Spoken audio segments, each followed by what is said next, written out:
All right, so good day all, you are welcome back. Now, today we'll be looking at power electronics semiconductor devices. All right, so the first one, we look at power diode. Do you know one thing about diode? Let's assume that you have an AC signal. Do you know that this current flows like that? Forward, backward. That is forward, backward, forward, backward.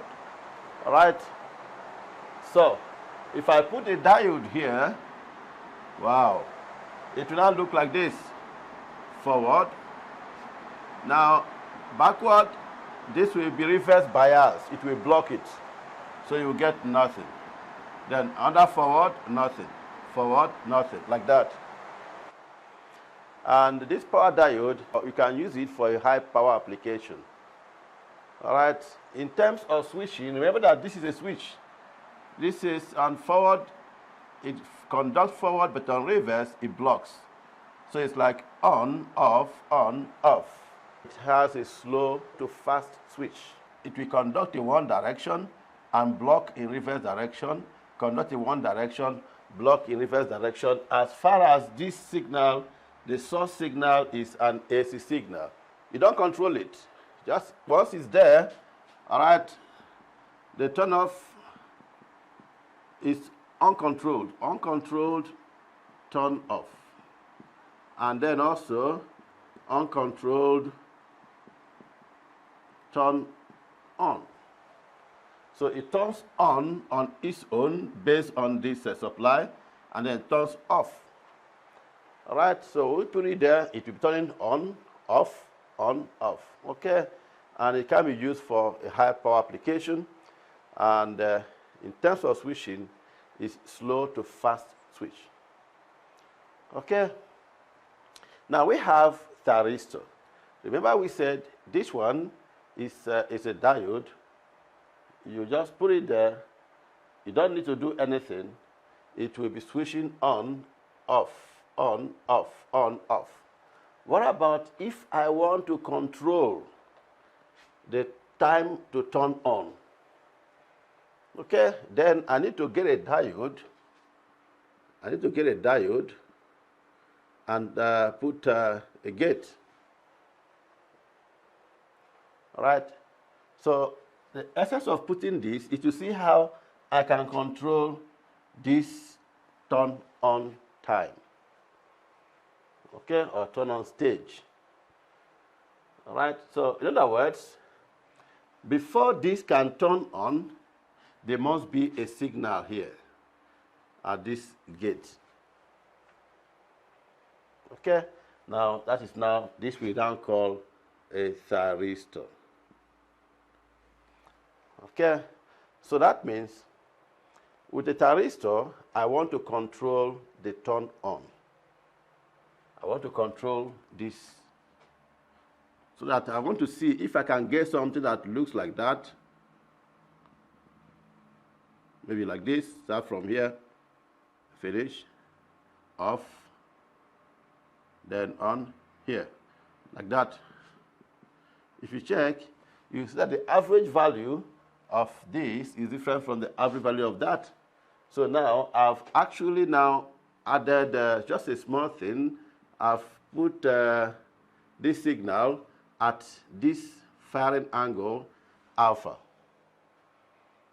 Okay, so in this case, that means that this thyristor, in terms of control, is controlled turn on.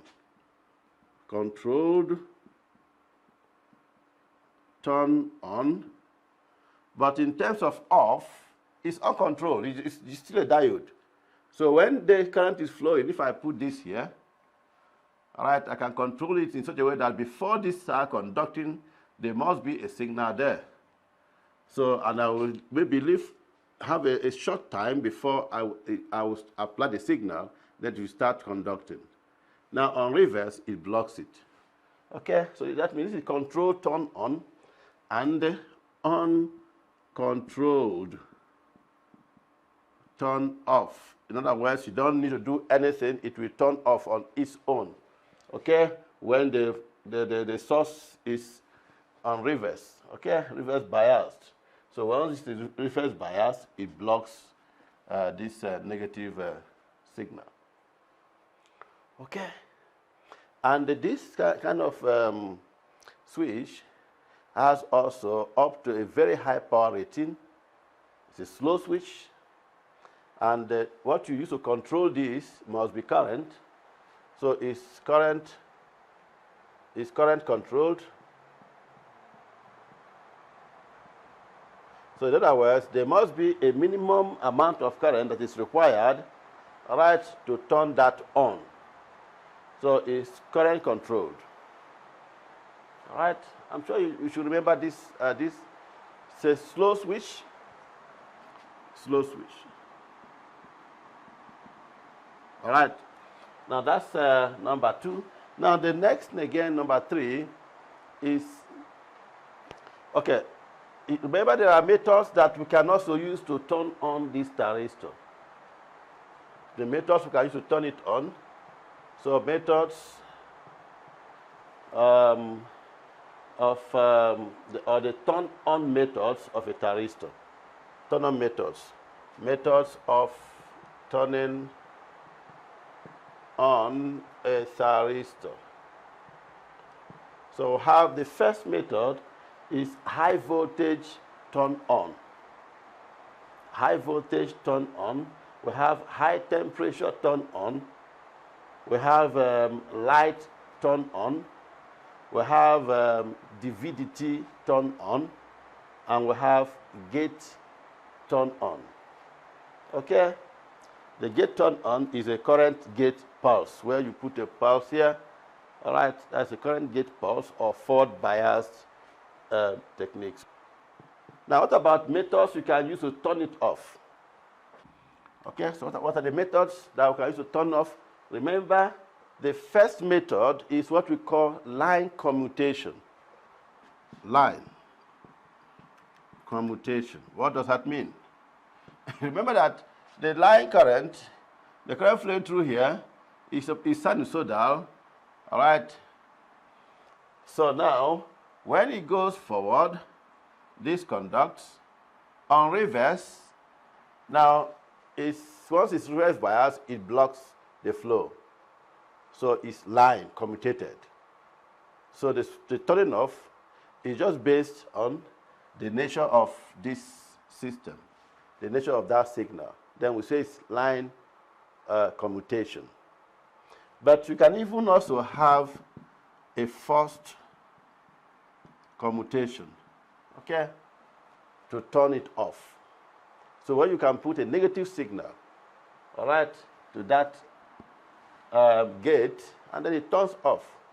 If you even want to turn off this from somewhere here, all right, at this point, maybe you want to turn it off at this point, okay, you put a negative signal, and then it turns it off. Then that is a forced commutation. All right, did you get that? Now, so since we have seen that this semiconductor is controlled turn on and uncontrolled turn off, what about if we want to control this turn off? If I want to control the turn off, that means I need to I've already, for thyristor, we are controlling the turn on. What about if I want to control the turn off? Now that takes us to what is called GTO, gate turn off thyristor. Let's put it here, GTO. Okay, gate turn off thyristor. Okay, gate turn off thyristor. What is that now? It's just the same thyristor again. Remember, we started from a diode, all right, which is uncontrolled turn on and uncontrolled turn off. Now, and then we now added just a gate here to control the turn on. All right. Now, I'm just going to add another gate again, just another line again, to control the turn off. Okay, that's why we have GTO, gate turn off thyristor. So I want to control the turn off and the turn on. All right. So it means that GTO is controlled turn on and controlled turn off. All right, controlled turn on and controlled turn off. And you can also use it for high power applications. You can have up to very high power rating. Okay, GTOs.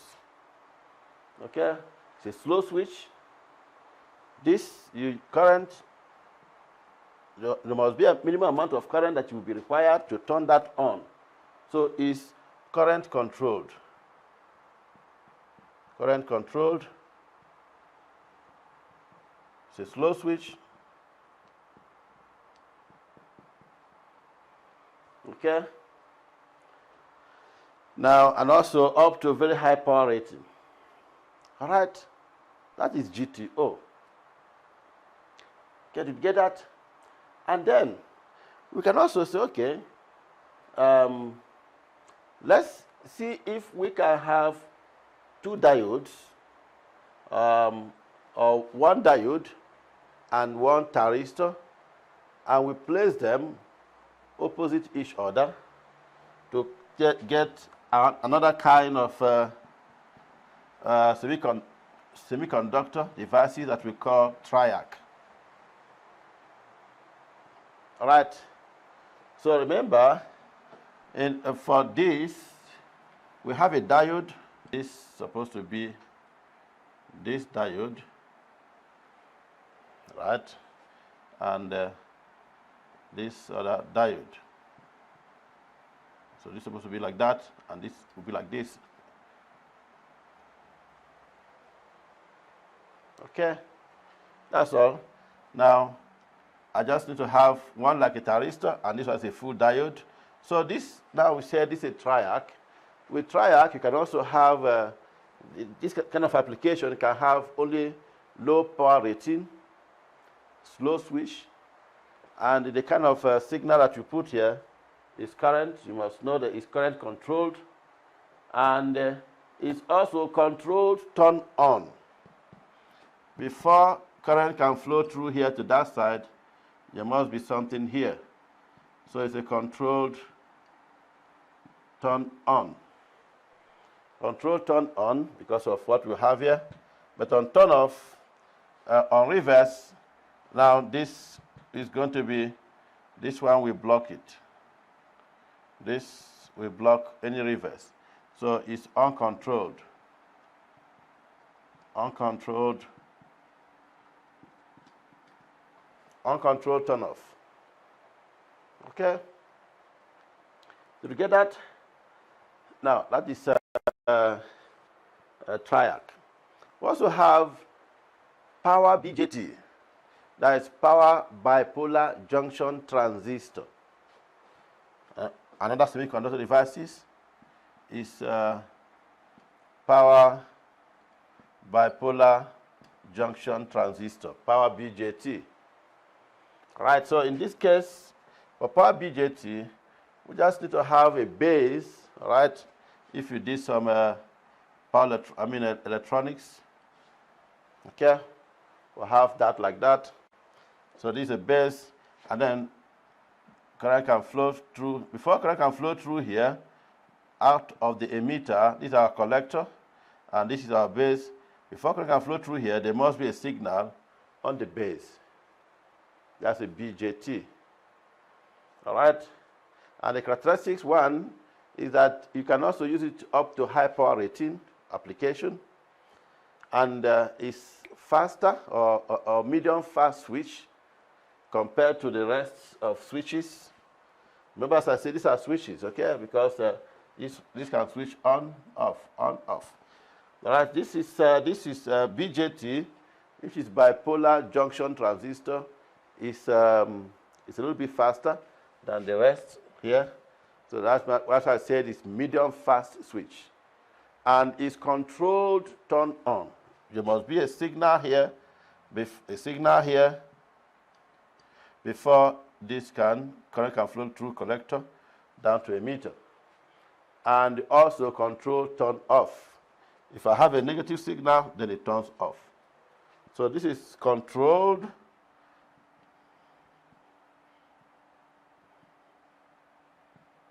turn on and controlled turn off. And is current controlled. We need current to control it. And then we also got power MOSFET. Power MOSFET, this is a BJT. The sixth one is power MOSFET.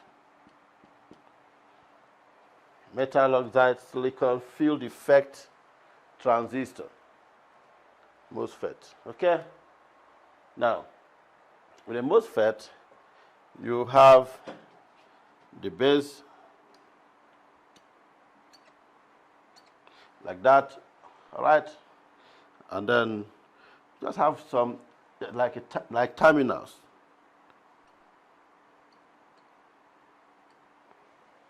All right? So you have our gate. This is our gate, just like the base of a BJT. And this is your emitter. Okay? That's our S, and this is the drain, which is just the drain, is just like the collector. All right? Before current can flow through here, now there should be a signal here by the gate. Right? Now this is the power MOSFET. And in terms of power application, you can get it up to medium power rating. And fast switch, it's a very fast switch, but here you use current to control it. I mean, it's current controlled, it requires a minimum amount of current, and here is voltage controlled. So the signal that is here, you must know there must be a minimum amount of voltage required before it can turn on. Okay, so it's voltage controlled, and it's controlled turn on and control turn off.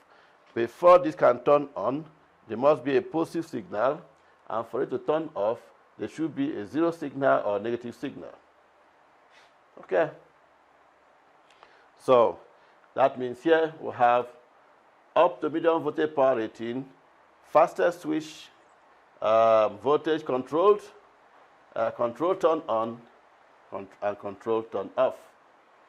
Okay? Okay, so now we have also IGBT, which is insulated gate bipolar transistor.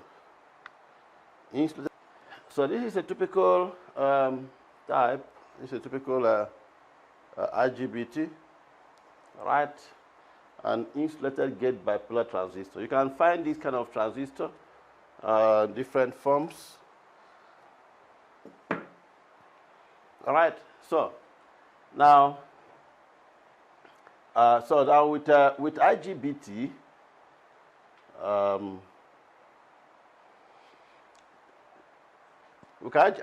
you still have it also in terms of application up to high power rating. It's faster than BJT. This switch is faster than BJT, and is voltage controlled. So it looks like that.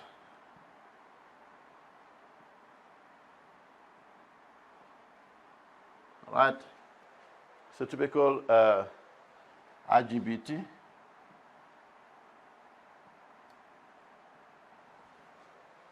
Okay. It's voltage controlled. It has the gate here, and then the collector and the emitter there. Okay. So it's it's voltage controlled, control turn on. There must be a signal, positive signal here, a pulse before this can turn on. If there's negative, then it turns off. Okay, so that means it means it's control turn on and the control turn off. Okay, did you get that? All right, so now you should also just know the IV characteristics of some of these semiconductor devices. For instance, the IV characteristics of a power diode, for instance, this power diode, the characteristics, okay, looks like this. And what does that mean? Looks like this, which means this is your IV characteristics. I might ask you to sketch the IV characteristics of a power diode. All right? So here, it means as the voltage increases, the current will increase. So if I have there,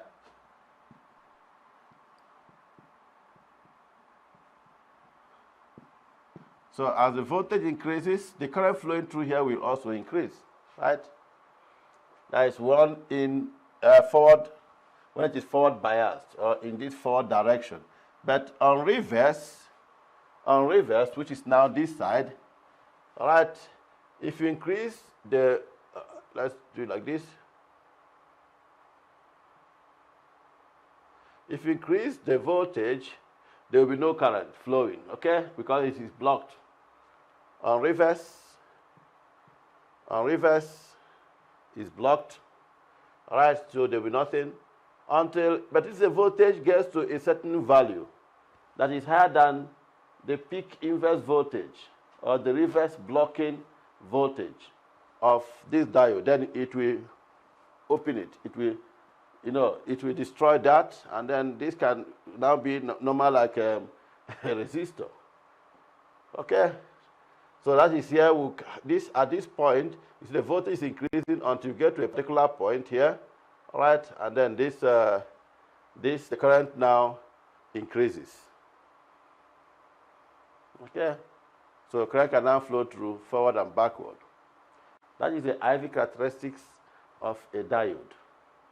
The same thing with a thyristor. What is a thyristor? Remember that this thyristor. So we can also have its own IV characteristics that will look almost like this. All right? But now, for thyristor, now you are going to have, this will remain the same because now it's uncontrolled turn off. So it means that there's going to be also a reverse voltage that you will need before you can break before you can break this thing down and current can flow on reverse direction.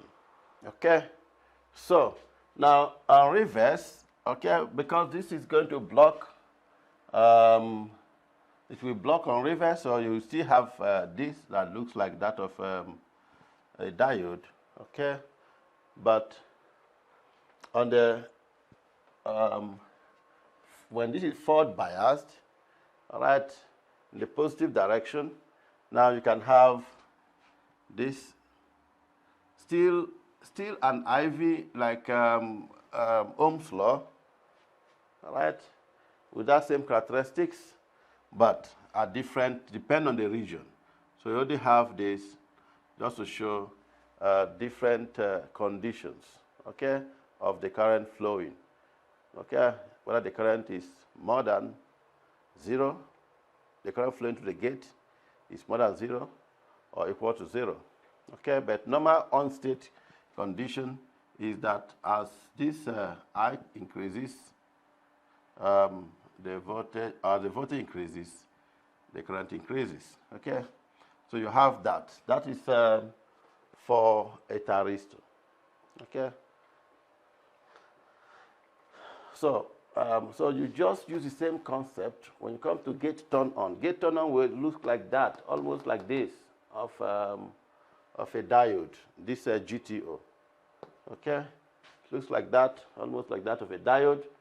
All right, so you should know how to sketch that for GTO, and then for Triac, for BJT, and also for power MOSFET and IGBT. All right, so try and learn those IV characteristics. That is IV characteristics. All right. Okay. Did you get that? Thank you.